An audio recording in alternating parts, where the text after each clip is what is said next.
clearly you're one of those people that knows if you dig, you're going to find bones. So you just throw away the shovel and pretend the bones don't exist.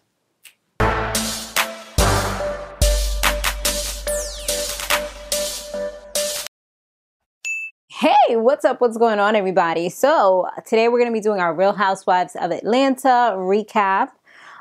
So yeah, let's just go ahead and get right into it, right? So we start off with Cynthia and Leon. I mean, they have a great relationship. I do love that about it. But I do wonder how, like, her other, like, people that she's in relationships with, like, how they feel about it. But I guess she's made it to a point where it's like, we're always going to be friends, you know? Those damn Pisces, you know, always try to have an ex as a friend. But some people really don't like that. I mean, me personally, I've tried to do things like that, but then I don't like it done in return. Like, I don't trust people with people of other, you know, other sexes. Like, you can't be friends with your ex. Like, no, it's not happening. Unless somehow, some way we're all cool with that person, then that's different. But other than that, like, no. But it's crazy because I've tried to do that because, like, there's been people that I was really close with, like, back way when, and it's like, I feel like they should be able to be a part of my life. It's so stupid, I know. But anyway, back to her. So yeah, she's just so cool with him. He stayed over. They're going to talk to Noelle about college, and she's about to leave the nest. And the way that she's with her daughter is just like so like motherly, and it's just like overprotective, and just like she doesn't want her to leave, but she knows she has to allow her to. But the crazy thing about it is with her, she did what she wanted to do when she was a kid. She didn't go to college or any of that stuff. So she doesn't really have that experience. So Leon is kind of taking the steering wheel with a lot of things because she says that he's more of the stern parent out of the two of them, which you can kind of tell. And I feel like I'm kind of, well, it depends on the situation for me as far as like how crazy I'll get. But I am like, oh, baby, come here. Let me give you a kiss. I love you. Like, oh, it's so annoying. Well, at least my son probably thinks that way when he's in his depending on his mood.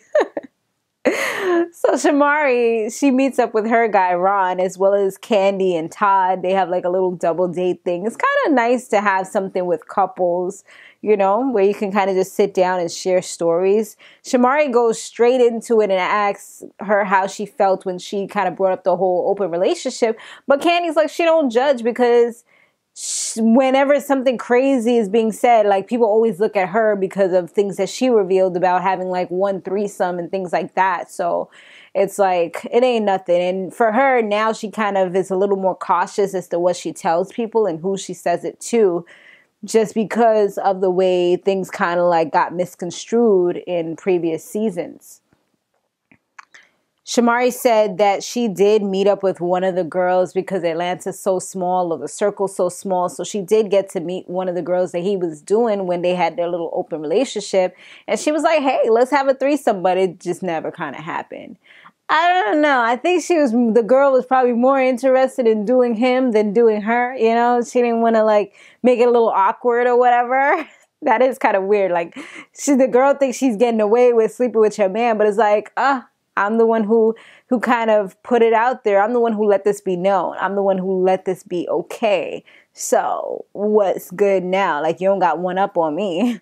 You know, I think that's more so the game that Samore was trying to play.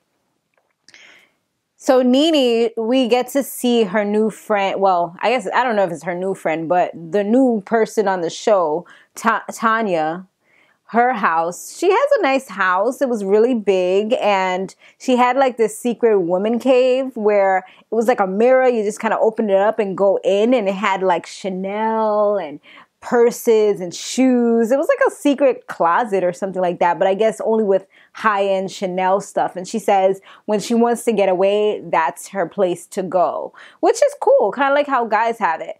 Nene was like, she loved the fact that she had that, but, you know, she had to be a little shady. She's like, you know, it should have been a little bit bigger. I mean, I kind of, from what I see, I kind of, you know, I get it. But at the end of the day, I don't have no freaking man cave or woman cave or none of them things. So, shoot, I'll be happy with what I can get. Give me a little slice of that, honey. You know, I'll just sit there by myself with my little champagne, looking at my little, it wouldn't even be Chanel, whatever I could afford up in there.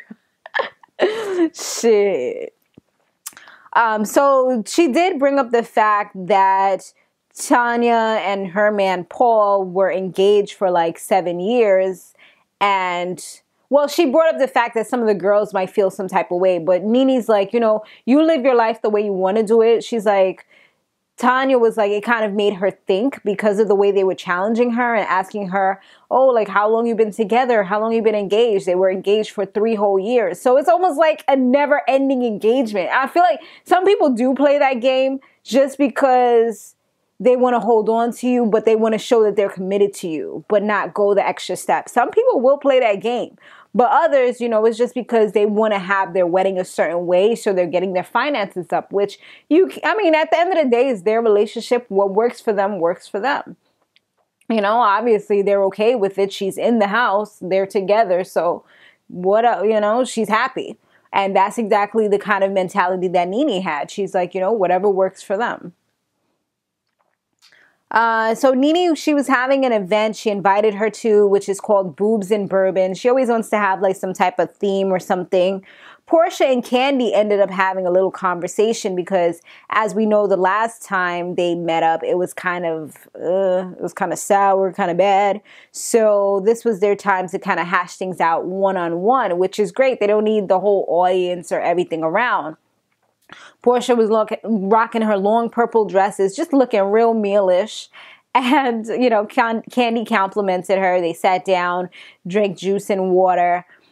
And Candy tells her that she kind of needs to slow down, and she kind of makes it seem like she's concerned, but it's like a lot of the things that Candy says, the way she puts it out there, at the end of the day, whether you want to say it or not, it's shady because you're not necessarily saying it to her. And that's what Portia's trying to let her know, like, it's kind of shady that you telling everybody else, but you're not telling me. She's like, I know you wouldn't want to hear stuff like that from me, but she's like, at the end of the day, you're telling everybody else. So yeah, they kind of talk about that. They went into the whole tattoo situation. Portia's like, because Candy feels like that shows that it's not that exclusive if he's doing tattoos for everybody. Like, tattoos is supposed to be something that's like meaningful. Like, what do? You just go, do you marry everybody you meet? Like, you know, it's certain things you save, or you normally in our mentality, you would save for certain people. But like Portia said, some people, they just do whatever makes them happy. That's his way to express his love or the way he feels for somebody, even if it's just in the very beginning, then hey, you know, that's what he does. That might not be something practical for somebody else. They're not going to tattoo everybody they've ever slept with on their body. Somebody else might just give people roses. Somebody else might just take you out. But his thing is going above and beyond. So, I mean, at the end of the day, you can't knock the man. I mean, he could be a dog, or that just could be his way to show affection. He's a go out, all the way out type of guy, you know? So Portia, she's okay with it. She just kind of is like, you know what, at the end of the day, people's vaginas and penises ain't exclusive. And I mean, she did have a point, because people's putting it in and, you know, spreading it out every which way, putting that thing all around the town and everything or whatever. So it's kind of like the same concept. It's not exclusive. It's like saying, you know, it's kind of like the same, if you kind of think about it, you know, you're giving your stuff to everybody, you might as well tattoo everybody. I mean, if you really think, because that's supposed to be a sacred area, you know? You get it. I get the analogy when you really look real deep. I mean, at the end of the day, she's trying to defend it, but I get it. So Portia's just like, she doesn't want to know anything else. She doesn't want to really know anything. And that's when Candy was just kind of like in the commentary that she's just kind of one of those people that just don't want to know. They throw away the shovel and act like there's no bones. She don't want to know nothing about nothing. No mother. I want to know everything. If you doing some shit on the low, you better let me know, because I don't want nobody coming to me on no BS that I have to go crazy about, you know, because I will set some shit on fire. So, you know, some people are different. Some people are just like, you know what, as long as it's not in my face, as long as nobody's like putting me out there, embarrassing me, it's all good. But people like me, it's like, no mother effer. Like, if I find some and you didn't tell me about this, it's going to be a mother effing problem. So, yeah, like I said, it depends on the person. So Candy was just like, you know what, okay, I won't offer up anything else. That's it. I wash my hands clean of all this foolishness. Now, it was time for the boobs and bourbon party, and it was real nice and extravagant. I like the way that Nene and what's his name, and her husband Greg set everything up. We get introduced to this another couple, well, another woman that's Nene's friend, but this one was the exact opposite of Tanya.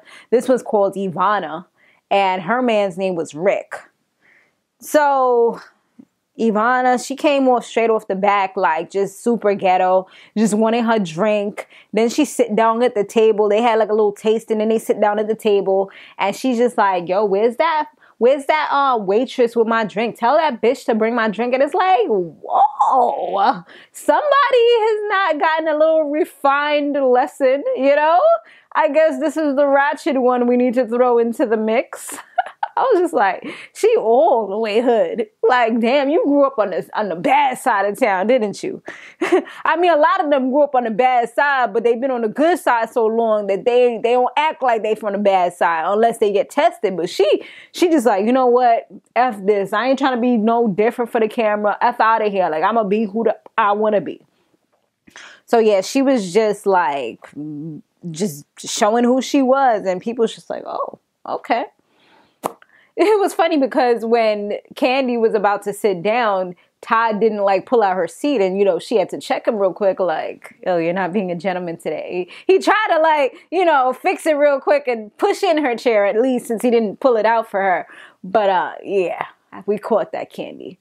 You know, I mean, especially when I guess they had the talk, you know, make sure that you're doing this and doing that. We're in front of all our friends. I want to show how good our relationship is. Don't F this up, you know? See, luckily my guy, he actually does that stuff for the most part. But yeah, I probably would have did the same thing if we all of a sudden we around all these couples and now you want to not be the gentleman. Like, come on, bro, what you doing? Don't be embarrassing me.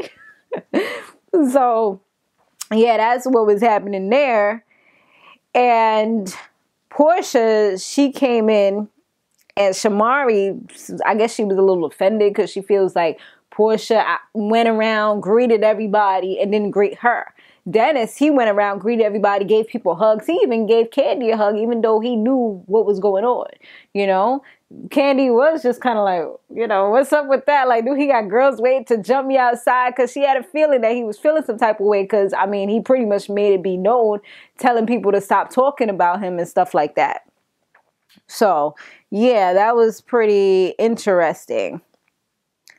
So they all gave their stories about how they met. It was cute. Marlo and her rich white man, she was just kind of like, I'll pass, you know, it's probably met some scandalous ways, so she didn't want to let it be known. Either that, or I feel like perhaps he was a rent-a-boo, you know?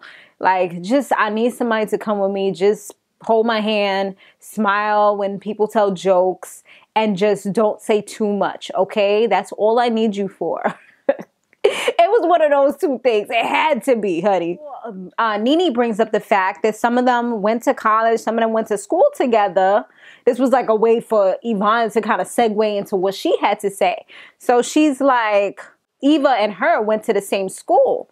And Eva's like, oh, okay, well, you know, I don't really remember you. And Yvonne is like, see, the problem that I have. She's like, oh, so we have a problem now? I didn't even know we had a problem. Like, she was like, you came in talking about some nice to meet you.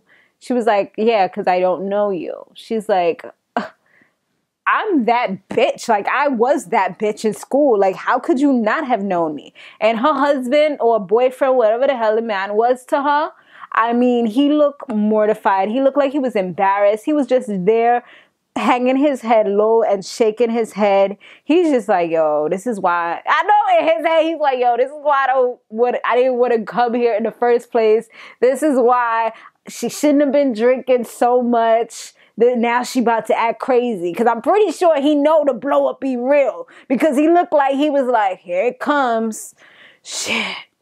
And then she even came at him real quick when she seen him like, why you got an attitude for? Yo, homie looks mad embarrassed. I felt sorry for him. Because it's like the person that you're with, you know, kind of represents you as well. Even though I'll be like, shit, he acts stupid. That's on him. I ain't his mama. But you know what I'm saying? Like at the end of the day, you both of you guys is associated with each other. So, yeah.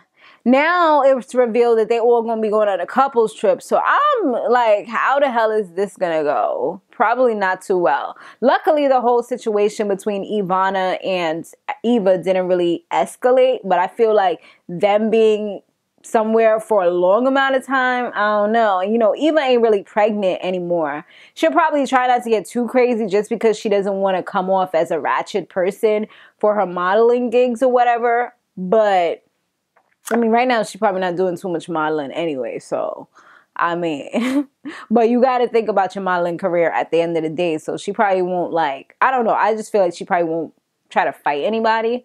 But she does have a crazy ass attitude. We've seen it before.